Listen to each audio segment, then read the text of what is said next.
Hello नमस्कार, आप सभी का मुकेश वैरागी एकेडमी में बहुत बहुत स्वागत है। हम लूसेंट की सामान्य ज्ञान की बुक से इंडियन पॉलिटी सीरीज पढ़ रहे थे, जिसमें आज का टॉपिक है देसी रियासतों का भारत में विलय। देसी रियासतों का भारत में विलय। रियासतों को भारत में सम्मिलित करने के लिए सरदार वल्लभ भाई पटेल के नेतृत्व में रियासती मंत्रालय बनाया गया था। तो रियासती मंत्रालय किसके नेतृत्व में बनाया गया था? तो सरदार वल्लभ भाई पटेल के नेतृत्व में रियासती मंत्रालय बनाया गया था। जूनागढ़ रियासत को जनमत संग्रह के आधार पर हैदराबाद की रियासत को पुलिस कार्रवाई के माध्यम से और जम्मू कश्मीर रियासत को विलय पत्र पर हस्ताक्षर के द्वारा भारत में मिलाया गया था। यानी कि जूनागढ़ रियासत को जनमत संग्रह के आधार पर और हैदराबाद की रियासत को पुलिस कार्रवाई के माध्यम से और जम्मू कश्मीर रियासत को विलय पत्र पर हस्ताक्षर के द्वारा भारत में मिलाया गया था। नोट है, देसी रियासतों को भारतीय संघ का अंग बनाने में सरदार वल्लभ भाई पटेल एवं वीपी मेनन ने सबसे महत्वपूर्ण भूमिका अदा की थी। देसी रियासतों को भारतीय संघ का अंग बनाने में सरदार वल्लभ भाई पटेल एवं वीपी मेनन ने सबसे महत्वपूर्ण भूमिका अदा की थी। आगे का टॉपिक है संघ और उसका राज्य क्षेत्र।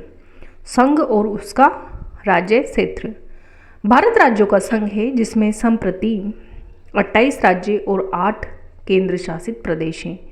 भारत राज्यों का संघ है, जिसमें संप्रति 28 राज्य हैं और वर्तमान में भी 28 राज्य और 8 केंद्र शासित प्रदेश हैं। दादर नगर हवेली और दमन व दीव के विलय के पश्चात राजधानी दमन है इन दोनों की। अनुच्छेद 1 में फर्स्ट पॉइंट इसमें भारत अर्थात इंडिया राज्यों का संघ होगा। अनुच्छेद 1 के अनुसार है ना, भारत अर्थात इंडिया राज्यों का संघ होगा। राज्य और उनके राज्य क्षेत्र में वे होंगे जो पहली अनुसूची में विनिर्दिष्ट हैं।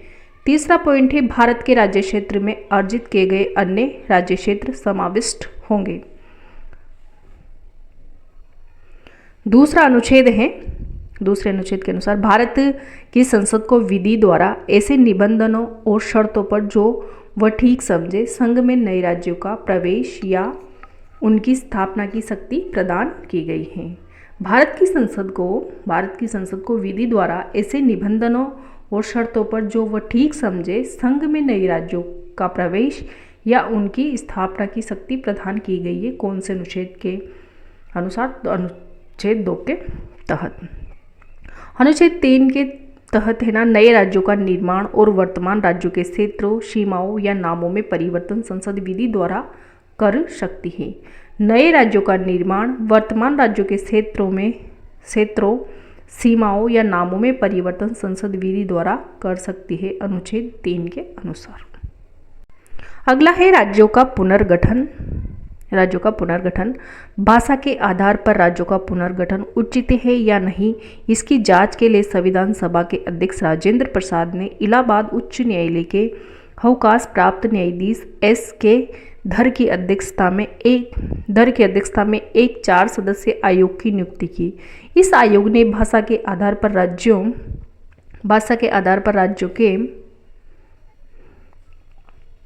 राज्यों के पुनर्गठन का विरोध किया और प्रशासनिक सुविधा के आधार पर राज्यों के पुनर्गठन का समर्थन किया। तो यहाँ पे टेबल दी गई है, तो इसको देखते हैं एक बार। नए राज्यों का गठन राज्य है, फिर उसका गठन वर्ष है। राज्य है, जैसे आंध्र प्रदेश का गठन 1 अक्टूबर 1953 ईस्वी को किया गया। 1 अक्टूबर 1953 आंध्र प्रदेश। महाराष्ट्र का 1 मई 1960 और गुजरात का भी 1 मई 1960, यानी कि महाराष्ट्र और गुजरात का 1 मई 1960 को गठन किया गया। नागालैंड को 1 दिसंबर 1963 ईस्वी को। हरियाणा का 1 नवंबर 1966 ईस्वी को। हिमाचल प्रदेश का 25 जनवरी 1971 को और मेघालय का 21 जनवरी 1972 ईस्वी को। मणिपुर का 21 जनवरी 1972 ईस्वी को। त्रिपुरा का 21 जनवरी 1972 को, यानी कि मेघालय, मणिपुर और त्रिपुरा का 21 जनवरी 1972 ईस्वी को गठन किया गया। सिक्किम की बात करें तो सिक्किम का 26 अप्रैल 1975 ईस्वी को गठन किया गया।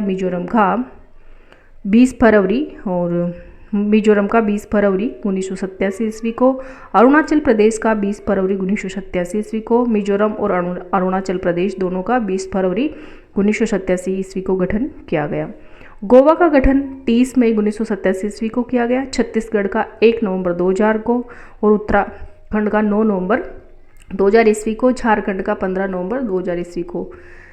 छत्तीसगढ़, उत्तराखंड और झारखंड तीनों का ही 2000 ईस्वी को गठन किया गया। तेलंगाना का 2 जून 2014 ईस्वी को गठन किया गया।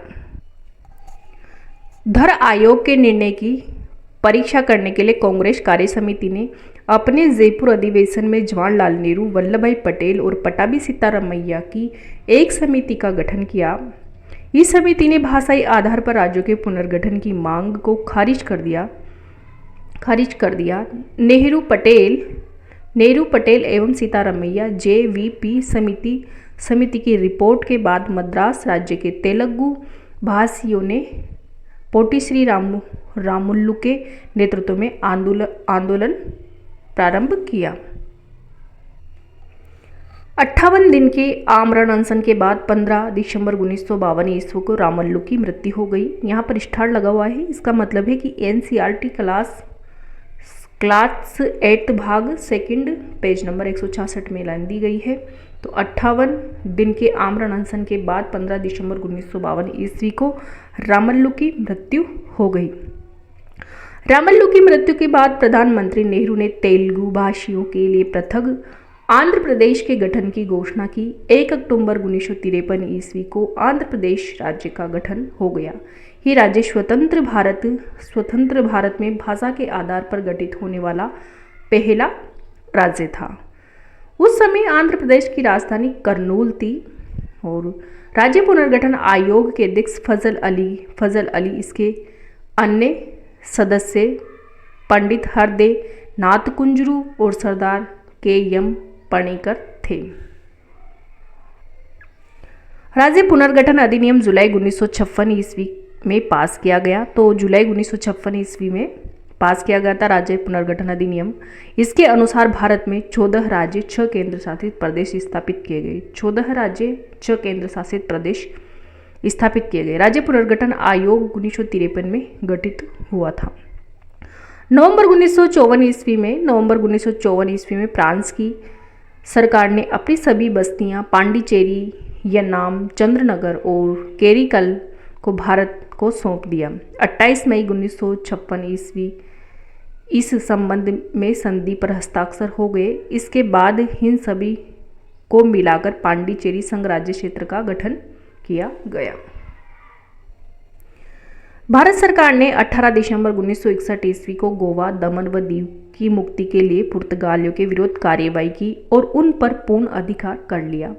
12वें संविधान संशोधन द्वारा गोवा, दमन व दीव को प्रथम परिशिष्ट में शामिल करके भारत का अभिन्न अंग बना दिया गया। वर्तमान समय में भारत में 28 राज्य और 8 संघ राज्य क्षेत्र हैं। इन्हें ही संविधान की प्रथम सूची में शामिल किया गया है। क्षेत्रीय परिषद भारत में 5 क्षेत्रीय परिषद है। इनका गठन राष्ट्रपति के द्वारा किया गया है और केंद्रीय गृह मंत्री या राष्ट्रपति द्वारा मनोनीत केंद्रीय मंत्री क्षेत्रीय परिषद का अध्यक्ष होता है। संबंधित राज्यों के मुख्यमंत्री उपाध्यक्ष होते हैं जो प्रतिवर्ष बदलते रहते हैं। ये केंद्र राज्य संबंधों को सुधारने में महत्वपूर्ण भूमिका निभाती हैं। क्षेत्रीय परिषद को 1956 ईस्वी के राज्य पुनर्गठन अधिनियम के तहत स्थापित किया गया था। अतः ये सांविधिक निकाय है, किंतु ये संवैधानिक निकाय नहीं है। यहाँ पे एक टेबल दी गई है भारत में गठित क्षेत्रीय परिषद और उनके मुख्यालय। तो प्रथम है उत्तरी क्षेत्रीय परिषद, फर्स्ट नंबर पे उत्तरी क्षेत्रीय परिषद, इसका मुख्यालय नई दिल्ली है। और मध्यवर्ती क्षेत्रीय परिषद, इसका मुख्यालय इलाहाबाद में है। और पूर्वी क्षेत्रीय परिषद, इसका मुख्यालय कोलकाता है। पश्चिमी क्षेत्रीय परिषद, इसका मुख्यालय मुंबई है। और दक्षिणी क्षेत्रीय परिषद, इसका मुख्यालय चेन्नई है। उत्तरी क्षेत्रीय परिषद नई दिल्ली, इसका मुख्यालय है। मध्यवर्ती क्षेत्रीय परिषद इलाहाबाद, इसका मुख्यालय है। और थर्ड नंबर पे पूर्वी क्षेत्रीय परिषद, इसका मुख्यालय कोलकाता है। चौथी है पश्चिमी क्षेत्रीय परिषद, इसका मुख्यालय मुंबई है। और 5वीं है दक्षिणी क्षेत्रीय परिषद, इसका मुख्यालय चेन्नई है। उत्तरी क्षेत्रीय परिषद, उत्तरी क्षेत्रीय परिषद में है ना जो पंजाब, हरियाणा, हिमाचल प्रदेश और राजस्थान, जम्मू कश्मीर, लद्दाख, चंडीगढ़ एवं दिल्ली राज्य आते हैं। मध्य क्षेत्रीय परिषद, मध्य क्षेत्रीय परिषद में उत्तर प्रदेश, मध्य प्रदेश, उत्तराखंड एवं छत्तीसगढ़ 4 राज्य आते हैं। मध्य क्षेत्रीय परिषद में उत्तर प्रदेश, मध्य प्रदेश और उत्तराखंड एवं छत्तीसगढ़ राज्य आते हैं। पूर्वी क्षेत्रीय परिषद, पूर्वी क्षेत्रीय परिषद की बात करें तो इसमें बिहार, पश्चिम बंगाल, ओडिशा, झारखंड, असम, सिक्किम, मणिपुर, त्रिपुरा, मेघालय, नागालैंड, अरुणाचल प्रदेश तथा मिजोरम राज्य आते हैं। चौथे नंबर पे है पश्चिमी क्षेत्रीय परिषद। पश्चिमी क्षेत्रीय परिषद इसके अंतर्गत गुजरात, महाराष्ट्र, गोवा राज्य, दमन, दीव एवं दादर तथा नागर हवेली राज्य आते हैं। दक्षिणी क्षेत्रीय परिषद, दक्षिणी क्षेत्रीय परिषद के अंतर्गत आंध्र प्रदेश, तेलंगाना, केरल, कर्नाटक एवं तमिलनाडु एवं पुडुचेरी आदि राज्य आते हैं। अगली है पूर्वोत्तर परिषद। पूर्वोत्तर परिषद इसका गठन संसदीय अधिनियम पूर्वोत्तर परिषद अधिनियम 1971 द्वारा किया गया। ये 8 अगस्त 1972 ईस्वी में अस्तित्व में आया। इसके सदस्यों में असम, मणिपुर, मिजोरम, अरुणाचल प्रदेश, नागालैंड, मेघालय, त्रिपुरा एवं सिक्किम सम्मिलित हैं। 1994 में सिक्किम पूर्वोत्तर परिषद का 8वां सदस्य बना। इसके कार्य कुछ अतिरिक्त कार्यों सहित वही हैं जो क्षेत्रीय परिषदों के हैं। वर्ष 2002 में पूर्वोत्तर परिषद अधिनियम में संशोधन के बाद परिषद में फर्स्ट पॉइंट है संगठक राज्य का राज्यपाल, सेकंड संगठक राज्य के मुख्यमंत्री, थर्ड राष्ट्रपति द्वारा नाम निर्दिष्ट 3 सदस्य एवं 4th नंबर पे है भारत के गृह मंत्री को सदस्य के रूप में शामिल किया गया।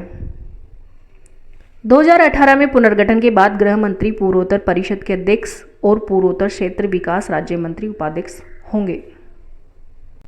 अगला है भारतीय नागरिकता, जो अनुच्छेद 5 से 11 के अंतर्गत है।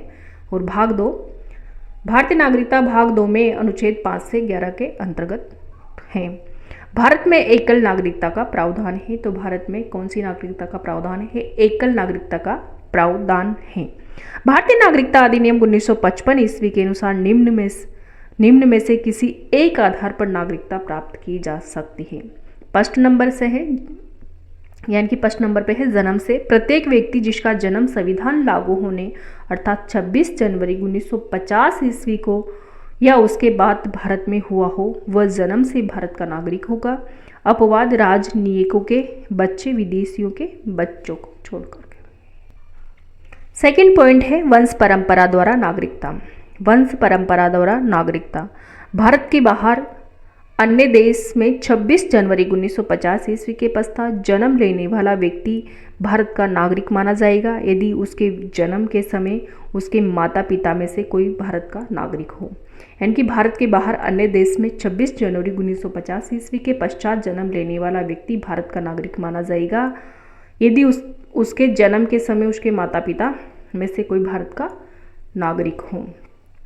नोट है, माता पिता की नागरिकता के आधार पर विदेश में जन्म लेने वाले को नागरिकता प्रदान करने का प्रावधान नागरिकता संशोधन अधिनियम 1992 द्वारा किया गया।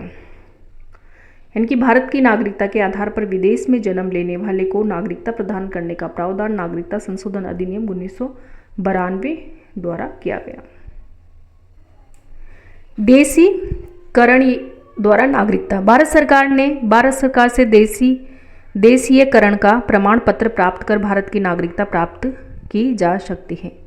चौथा पॉइंट है पंजीकरण द्वारा नागरिकता। निम्नलिखित वर्गों में आने वाले लोग पंजीकरण के द्वारा भारत की नागरिकता प्राप्त कर सकते हैं। ए पॉइंट है कि वे व्यक्ति जो पंजीकरण प्रार्थना पत्र देने की तिथि से 6 माह पूर्व से भारत में रह रहे हो। बी पॉइंट है वे भारतीय जो अविभाज्य भारत से बाहर किसी देश में निवास कर रहे हो। सी पॉइंट है वे स्त्रियां जो भारतीयों से विवाह कर चुकी हैं या भविष्य में विवाह करेंगी। वे स्त्रियां जो से विवाह कर चुकी हैं या भविष्य में विवाह करेंगी। डी पॉइंट है भारतीय नागरिकों के नाबालिग बच्चे। ई पॉइंट है राष्ट्रमंडलीय देशों के नागरिक जो भारत में रहते हो या भारत सरकार की नौकरी कर रहे हो, आवेदन पत्र देकर भारत की नागरिकता प्राप्त कर सकते हैं। भूमि विस्तार द्वारा यदि किसी नए भूभाग को भारत में शामिल किया जाता है तो उस क्षेत्र में निवास करने वाले व्यक्तियों को स्वतः भारत की नागरिकता प्राप्त हो जाती है। भारतीय नागरिकता संशोधन अधिनियम 1986, इस अधिनियम के आधार पर भारतीय नागरिकता संशोधन अधिनियम 1955 ईस्वी में निम्न संशोधन किए गए हैं। फर्स्ट नंबर पे है कि अब भारत में जन्मे केवल उस व्यक्ति को ही नागरिकता प्रदान की जाएगी जिसके माता पिता में से एक भारत का नागरिक हो। यानी कि अब भारत में जन्मे केवल उस व्यक्ति को ही नागरिकता प्रदान की जाएगी जिसके माता पिता में से एक भारत का नागरिक हो। सेकंड पॉइंट है जो व्यक्ति पंजीकरण के माध्यम से भारतीय नागरिकता प्राप्त करना चाहते हैं उन्हें अब भारत में कम से कम 5 वर्षों तक निवास करना होगा। पहले यह अवधि 6 माह की थी। थर्ड पॉइंट है देशीकरण द्वारा नागरिकता तभी प्रदान की जाएगी जबकि संबंधित व्यक्ति कम से कम 10 वर्षों तक भारत में रह चुका हो। पहले यह अवधि 5 वर्ष थी। नागरिकता संशोधन अधिनियम 1986 ईस्वी जम्मू कश्मीर व असम सहित भारत के सभी राज्यों पर लागू होगा। भारतीय नागरिकता का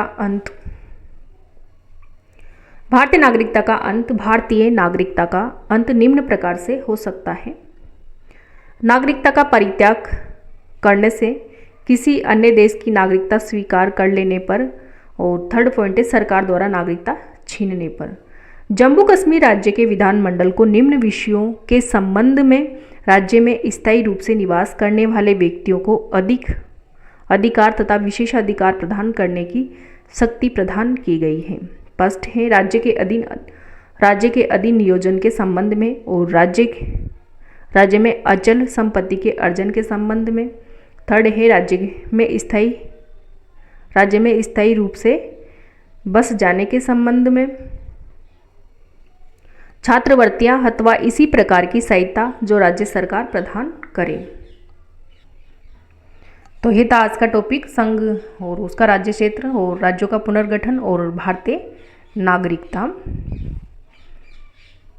तो वीडियो देखने के लिए आपको बहुत बहुत धन्यवाद। अगर आप चैनल में नए हो तो सबसे पहले चैनल को सब्सक्राइब कीजिए और वीडियो को लाइक कीजिए, शेयर कीजिए और कमेंट बॉक्स में कमेंट भी करें कि ल्यूसेंट की बुक से इंडियन पॉलिटी आपको कैसा लग रहा है। तो थैंक यू।